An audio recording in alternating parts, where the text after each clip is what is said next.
And despite a greater focus on diversity and inclusion, women of color are still experiencing racism in the workplace. That's according to a new study from consulting giant McKinsey Company about women in the workforce.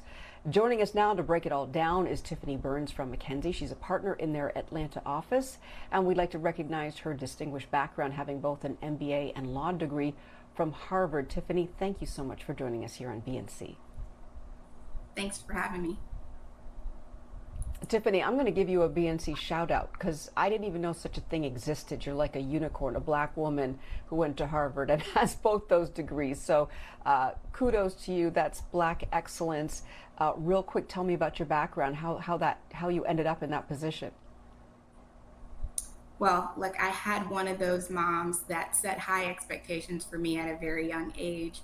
I'm an only child, grew up in Georgia, and I had a mom, and I think I was probably in middle school when my mom said that she wanted me to go to Harvard. And not only did she want me to get a JD, but she wanted me to get a JD and BA.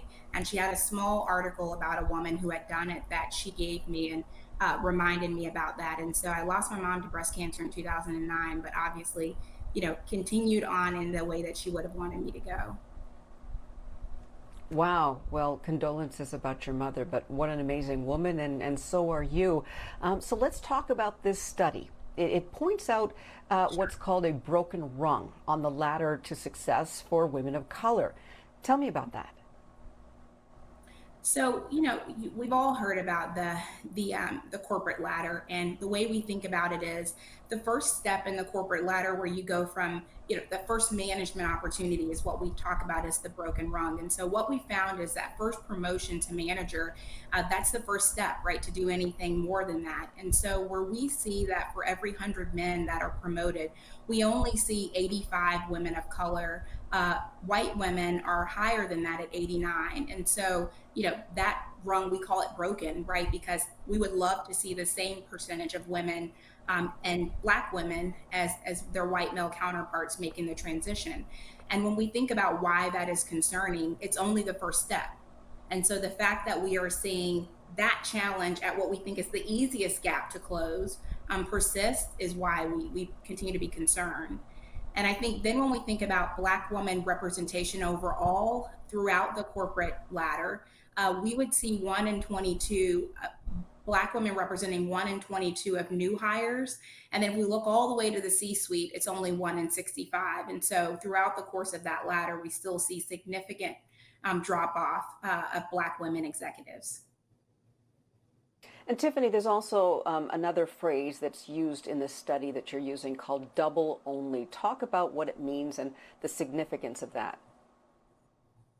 Well, I think Black women for a long time have known, about being a double only. I think we named it and we created a little bit of a language around it. But what we find is 1 in 8 women of color, would say that they are double onlys. And that means that often in the work environment that they're in, they're the only woman, and then they're the only person of their racial or ethnic category, right? And so when you look at that population and you look at the experiences that they have, what you find is they are more than 2 to 3 times more likely to experience microaggressions.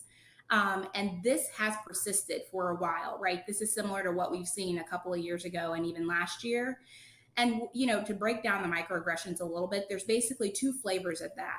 One of them is sort of the typical challenge to competence. So you're being interrupted over, you're having your judgment being questioned in an area where you have expertise. You're having folks comment on your emotional state at work. And so those are kind of challenges to competence. The other bucket of microaggressions that the research pointed to was kind of disrespectful or othering behavior is what we call it. And that is people being surprised at your ability, being confused with another Black woman that you work with. Being asked to speak on behalf of all Black people, right? Those are the sort of microaggressions that the Black women who participated in the survey say that they experience all too often. And the toll that that takes on them is also particularly concerning, where you're twice as likely to be burned out, twice as likely to have a negative feeling about their job. And so, obviously that toll is a very, very taxing one. So, Tiffany, I know it's a big question, but what's the way out of this? How do we improve our experience in the workforce? So I think the good news is the last year was a hard year, but I think coming out of that year, a lot of organizations have raised their hand and said, guess what? We are going to do something. And so 90% of companies have made commitments, big commitments on racial equity, and said that they intend to make a difference. Now, we are not yet seeing those differences manifest because it really is hard work to do. But what we are seeing is a certain set of things that if companies do these things, they do have an impact. And so in our study, about 80 to 90% of high performers did three things. One, they tracked diversity metrics and held leaders accountable. And when I say held them accountable, either to performance reviews or financial incentives. The second thing is they addressed the broken rung. They made sure that they debiased their recruiting and hiring processes. And then the last thing is they offered supports for employees to try to level the playing field. So on-site childcare, parental leaves, mental health resources, just things to help folks cope with life and being in a challenging context that we've been operating in. And so we sort of know the recipe of some of the things to do. I think it's more about making sure we're doing those things. Absolutely. Well, Tiffany, we are giving you once again a BNC shout out for your accomplishments. You're a great role model. Thank you so much for joining us today with this eye-opening Thank you for study. having me. Take care.